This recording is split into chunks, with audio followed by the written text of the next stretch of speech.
ವೀಕ್ಷಕರು ನಮಸ್ಕಾರ. Big boss season 11 ದಿನದಿಂದ ದಿನಕ್ಕೆ ಬಹಳಷ್ಟು ರೋಚಕತೆಯನ್ನ ಪಡೆಯುತ್ತಾ ಹೋಗಿರೋದನ್ನ ನಾವೆಲ್ಲರೂ ನೋಡಿದ್ದೇವೆ. ಸೊ ಇವತ್ತು ವಾರದ ಕತೆ ಕಿಚ್ಚನ ಜೊತೆ ನಡೆಯುತ್ತದೆ. 7 ಜನರು ನಾಮಿನೇಟ್ ಆಗಿ ಯಾರು ಹೊರಗೆ ಹೋಗ್ತಾರೆ ಅನ್ನೋದು ನಮ್ಮೆಲ್ಲರ ಪ್ರಶ್ನೆ.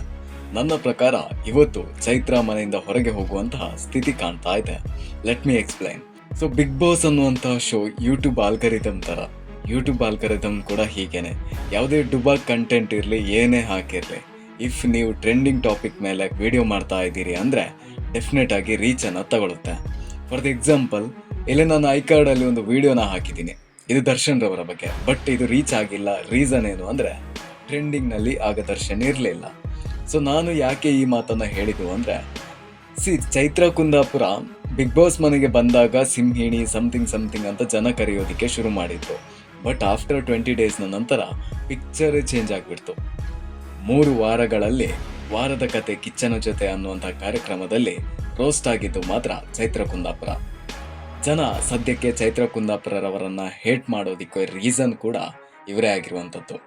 ನಾರ್ಮಲ್ ಕಂಟೆಸ್ಟೆಂಟ್ ಥರ ಚೈತ್ರ ಕುಂದಾಪುರ ಅಲ್ಲ. ಯಾಕಂದರೆ ಸಂಸ್ಕೃತಿ ಸಂಸ್ಕಾರದ ಬಗ್ಗೆ ಮಾತನಾಡುವಂತಹ ಇವರು ಮಾನಸಿಕವಾಗಿ ಬಹಳಷ್ಟು ಸ್ಥಿಮಿತವನ್ನು ಪಡೆದುಕೊಂಡಿರ್ತಾರೆ. ಬಟ್ ಚೈತ್ರ ಕುಂದಾಪುರ ಇದರಲ್ಲಿ ಸೋತಂತೆ ಕಾಣ್ತಾ ಇದೆ.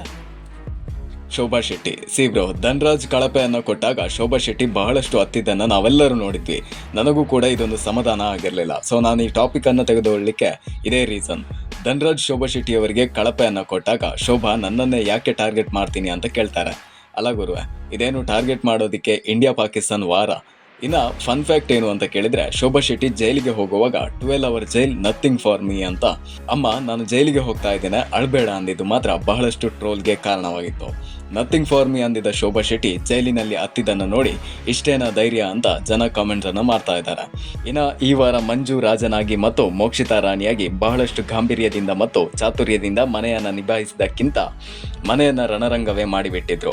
ಸೊ ಏನೆಲ್ಲ ಇವತ್ತು ಹೊರಗೆ ಬರಬಹುದು ಅಂದರೆ, ರಜತ್ ಹೇಳಿದ ರೋಗಿಷ್ಠ ರಾಜ ಅನ್ನುವಂಥ ಮಾತಿನಿಂದ ಹಿಡಿದು ಮೋಕ್ಷಿತಾ ಮತ್ತು ತ್ರಿವಿಕ್ರಮ್ ನಡುವಿನ ಜಗಳಗಳು ಹಾಗೂ ತ್ರಿವಿಕ್ರಮ್ ಬೈದ ಮಾತುಗಳು ಮೇ ಬಿ ಈ ವಾರದ ಟಾಪಿಕ್ ಆಗಿರುವಂತಹ ಚಾನ್ಸಸ್ ಇದೆ. ವೆಲ್, ಈ ಕಳಪೆ ಮತ್ತು ಉತ್ತಮರನ್ನ ಸೆಲೆಕ್ಟ್ ಮಾಡುವಂಥ ಟೈಮ್ನಲ್ಲಿ ಸಾಲಿಡ್ ರೀಸನ್ ಅನ್ನು ಕೊಡೋದ್ರಲ್ಲಿ ಎಲ್ಲರೂ ಫೇಲ್ ಆಗಿದ್ದಾರೆ ಅನ್ನೋದು ಜನರ ಮಾತು. ಇನ್ನು ನಿಮ್ಮ ಭೇಟಿ ಮುಂದಿನ ವಿಡಿಯೋದಲ್ಲಿ. ಧನ್ಯವಾದಗಳು. Like, share, comment, subscribe. May I go now?